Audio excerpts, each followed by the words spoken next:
Hi, welcome to Awakening Soul Truth. I'm Ravi. This is my friend Allison. We're both Reiki masters, meditation teachers, and we like coming on here, having different conversations on different topics, mainly on spiritual matters. And today we're talking about respect. We're talking about R-E-S-P-E-C-T. I love it. Talking about how nice some people are and how they get zero respect. And this is a pattern that we both have in our families. It's also a pattern that you will see with nurses, the caregivers of this world, the people that are really, really super kind and keep giving, and yet they're takers. There's people that harm them, that don't give back, that judge them, that are cruel to them. And we are coming on here almost to say, hey, it's time to have some boundaries. It's time to be nice to people that are nice. It's time to stop trying to prove to the assholes in the world that you're valuable, because you are valuable. You need to know you're valuable. You need to set some boundaries and stop allowing your heart to be broken. If you look at toxic masculinity, which we have talked about in a few episodes prior to today, you know, toxic masculinity is about control. It's about manipulation. It's about power over. And that's what generally is backing up things like war, right? And we're seeing war coming up in different pockets around the world right now. And control. It's control over others. Yes. And we have been really talking about honoring and awakening the divine feminine. But if we want to embrace the divine masculine, which we do need the divine masculine to go alongside the divine feminine for the state of union that we're seeking. If we're wanting harmony and peace, there has to be a state of union. So the divine masculine, in my opinion, is where you can be assertive, where you are able to speak up, where you are setting boundaries, but in a non-harming way. Non-harming way. Yes, which is the first principle of yoga, ahimsa, non-harming, non-violence. So for all of these nice people who need to step into their power, to know that you have masculine energy within yourself, this idea of being protected by a man, or a man always supporting you and taking care of you in kindness, or... I feel like there are men who generally want to do that and feel good about doing that and show up for that role beautifully and are very kind and supportive in a genuine way. But I also feel like part of the toxic masculinity that's been in our culture is to make men feel like they have to be that role. And then they get resentful and they get bitter about it. And because of that, I feel like that's where the toxic masculinity comes in, and therefore the power over the woman. Does that make sense? Yeah, a little bit. I think that's one aspect of it. Yeah. I mean, I think there's genuinely an insecurity that was developed somewhere along the way, and jealousy. Because I think whenever you want to control another person, you're comparing them. You're comparing yourself to them. You're not feeling as good. Yeah. And so, hence why nice people get really judged, because you're bringing out the pain in that person. They're not as good as you are. They're not as kind. They're not as considerate. That's true. Let's be clear about that. But I think that's where we have developed this painful, I can control you, or I have power over you. Or they hold it above your head. Yeah. My father did that, you know, a lot. He would hover things over our head, you know, like, I did this for you. And you know, it's like, well. Yeah, because you're the parent. Guess what? You kind of had that agreement when you birthed me. There's that. Sorry to take, you have to take responsibility for it. So I also think that the divine masculine, I love what you said. They become supportive. They also have feelings. Yes. So many times we do not let the males in our life feel. I know. Let them emote. Yes, let them feel, because it's so important. And because that's the biggest problem I see with the masculine, that they're not feeling. That feeling is your compass. You know what I see? I see them stuffing their feelings so much that at a point where they feel weak or vulnerable or get triggered, that's when it all comes out kind of a little bit more explosively. An understatement. Right? And then that's harming. Yeah. So it's being able to kind of decondition what society has placed on them. Yeah. And I mean, think about our grandparents. They were not allowed to feel at all. And even our parents, they were kind of on that edge of we want to feel and we don't know how to feel. Nobody taught us how to feel, like the males. And it's so important to feel so that you know who you are, so that you can be honest with seeking love, with seeking peace. If you don't feel, you shut everything out. When you shut the pain out, you also shut out the love. Mm-hmm. And so there has to be a balance. There has to be a willingness to feel and express. And so many women are like really put off by a feeling man and say they're more feminine. They're not more feminine. It's a divine tool. Yeah. It's a tool that everybody has and should use. You know, I don't know if we've discussed this on the show before, but I love seeing the energetic channels or the chakras that we talk about. I love how they tend to seem more masculine or feminine with their traits. So for instance, if you look at the first chakra, you know, it's family, it's foundation, it's instincts, it's safety, security. I don't know. I always look at that as being a little bit more masculine. And I heard this the other day. Interesting. If you look at the energy moving down through the body, right? It's like our physical plane of existence or our manifestation stream. Yeah. And someone brought this up the other day and I never thought about it. They said, have you ever thought about the fact that manifestation actually begins with the word man? Oh. And that's the manifestation line. Oh, interesting. Right? And then always look at the second chakra as being more feminine because it's creation, it's procreation, it's being adaptable. And think about how adaptable women have to be continuously. I mean, even to survive. Even societal things like you get married, you change your name. Then we move into the third chakra, which is all about power, right? And strength. And that has been in the patriarchal world, right? More masculine.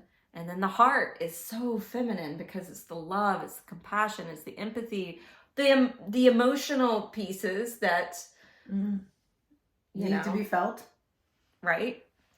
And then throat center, I think of this as masculine. Assertive of truth. Yes. And think about how women have been oppressed or stopped from having a voice. Yes. And then third eye, right? Intuitive center. Seeing. Being able to see beyond, see the big picture. I feel like that's a very feminine quality. Yeah. Not saying that men don't have it. But I don't know. I thought that was fascinating. Well, and the mind, then if you look even up here, that can be more masculine sometimes because of overthinking and logic. And men are logical. There's, the masculine energy, it's not men. The masculine energy is more logical. It is to use their voice. It is to be assertive. But what we're saying is that all of this needs to be balanced within every human. So the groundedness to be present, I think of it as actually kind of divine at times. Because women have the power of birth. Women put that spark of life force energy into creation. Well, that divine quality is also part of men, right? So that's really important to develop your ability to create. And it's not just because we can have babies. Men create too. Exactly. And then if you look at the solar plexus and balancing the solar plexus with the male-female, it is to just express who you are. Genuinely express who you are. Ego sits here. And when ego's in control, ego makes short-term bad decisions. Right? And ego thinks of the outer world as being first. Well, I feel like that's masculine energy out of balance.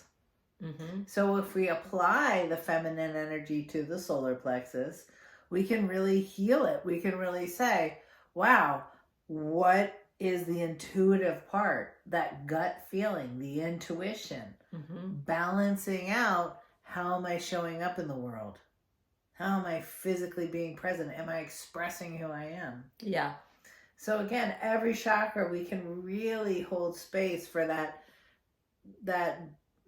marriage between the male and female energy. And when we talk about the energy of the chakras moving up or downstream, it's like a spiral, right? Yeah. And so think about one being the masculine, one being the feminine. They're intertwining. It's they really are. Like a braid or a rope or something that can intertwine it together. And our DNA shows up like that. And when we heal, when anybody does any healing, the movement of energy is a spiral.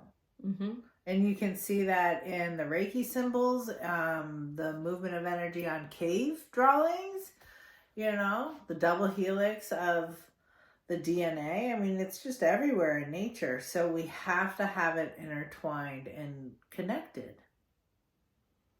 So for all those nice people out there, to find your divine masculine energy and respect yourself, because there are people out there that aren't respecting you, and step into non-harm assertiveness. Demand respect.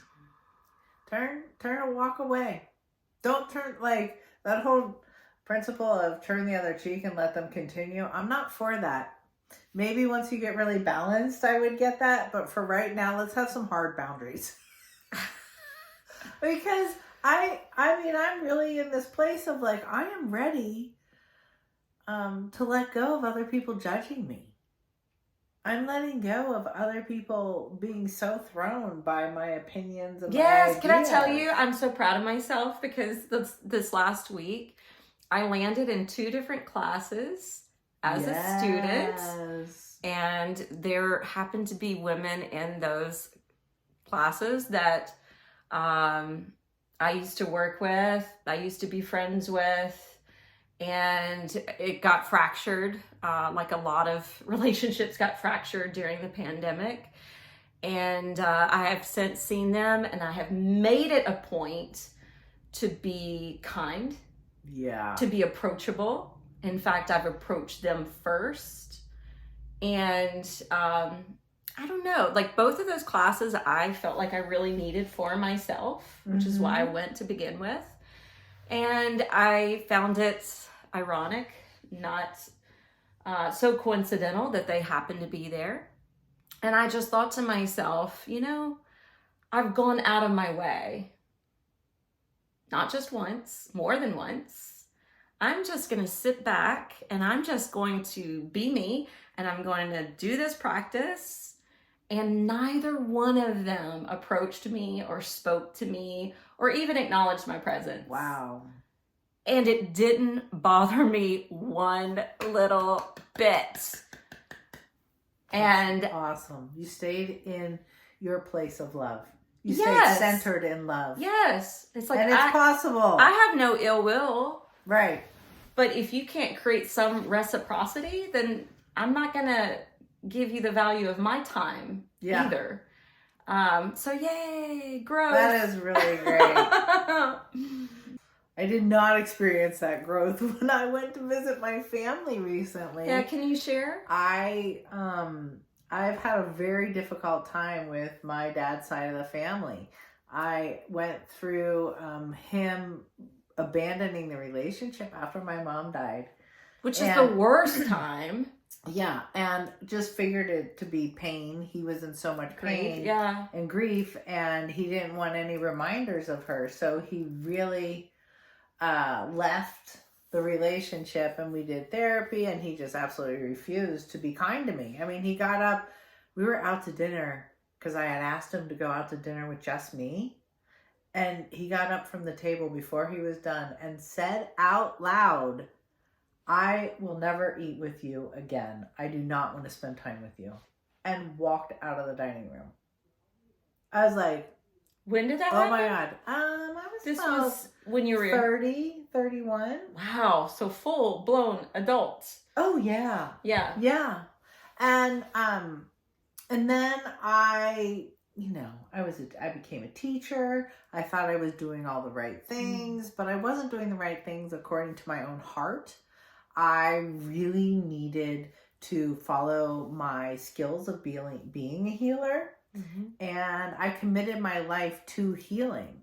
And the rejection got even more substantial. And no one in my family was supportive. They, to this day, still don't ask me how I am. How's your work going? You know, they would never know if I was successful or not. They never ask. Not once. Not once. It's so bizarre. It's very bizarre. It's so bizarre how if you do something that's not towing the line, they reject you 100%. There's been zero support and encouragement from my family. Zero. Mm-hmm. And I'm still standing here. Went to see them recently, and I just thought to myself, I can see your judgment of me. I can see how uncomfortable you are and how you think you're better than me, because like I felt it and saw it.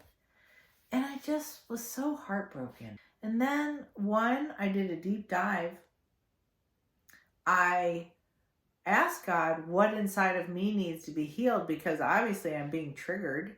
So definitely healed a feeling of superiority that I may have had in a past life, or feeling superior to other people because I might have more money or something like that.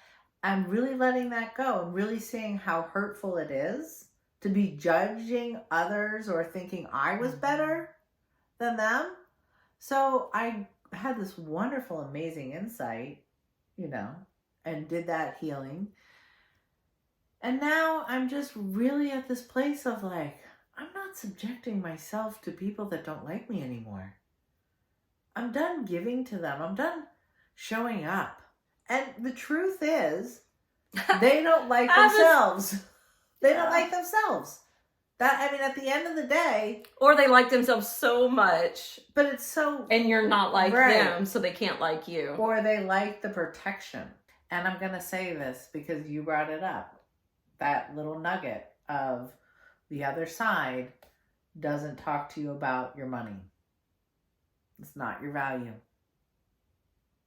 Your value, and this is why I think I can take a leadership role in saying I've let go of money being my value, because the other side doesn't see me that way. God doesn't say, hey, you can't come in here.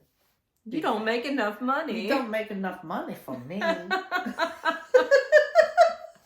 It's really laughable. It is. The obsession that we have about it. So for all those people who are empathetic and loving and kind, you are doing an amazing job. And stop letting the people who judge you be the winners to make you feel less than. And go listen to Aretha Franklin. R-E-S-P-E-C-T. It's a good kind of anthem song. It is. All right, we're closing our eyes. And we're dropping in. We're noticing our breath. Wherever you are in your relationship with your breath is just perfect.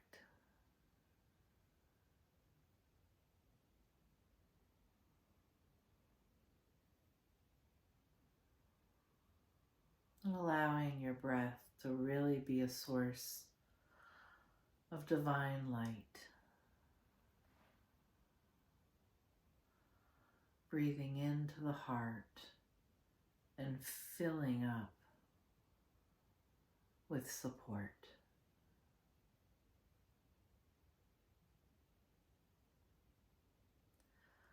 I'm supported. And exhaling and letting go of other people's judgments and meanness.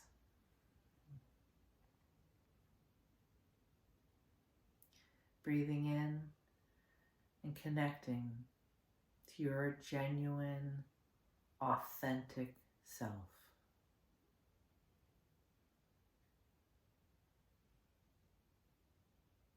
Exhaling, releasing other people's judgments.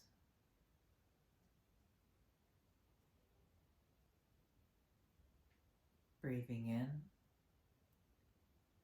I am valuable.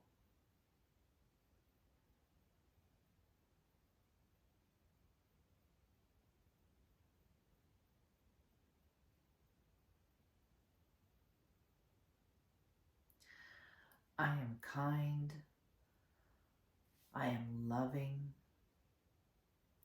And I am valued for this love.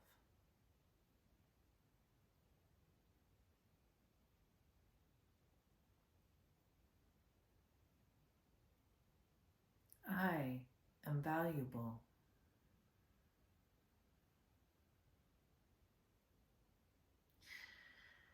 And I'm done allowing a mean person to tell me who I am. I let them go.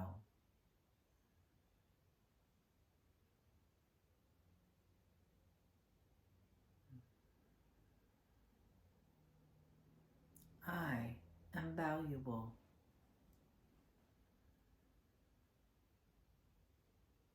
And I am demanding respect and courtesy and kindness from the people in my world.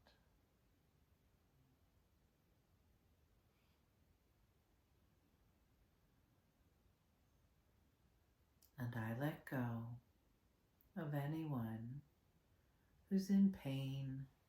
I let them fold into their own heart, and I trust the divine to lead them back to their own kindness and inner respect and truth.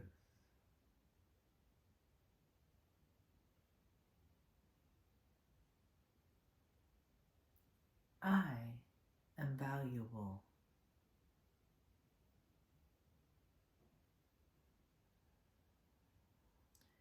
And I choose to be respected by everyone in my environment.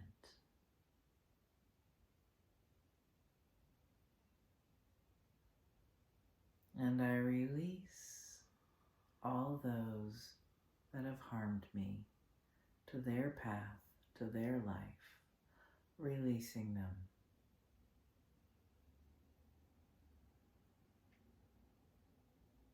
I let go lovingly and fully trust the divine to guide them to their heart to heal.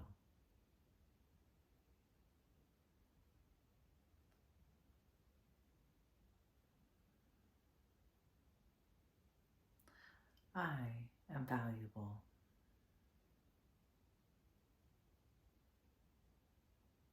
I am filled with love and respect.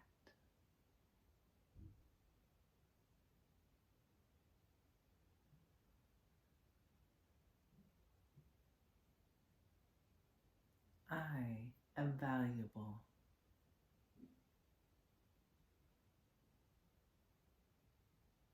And my outer world reflects that.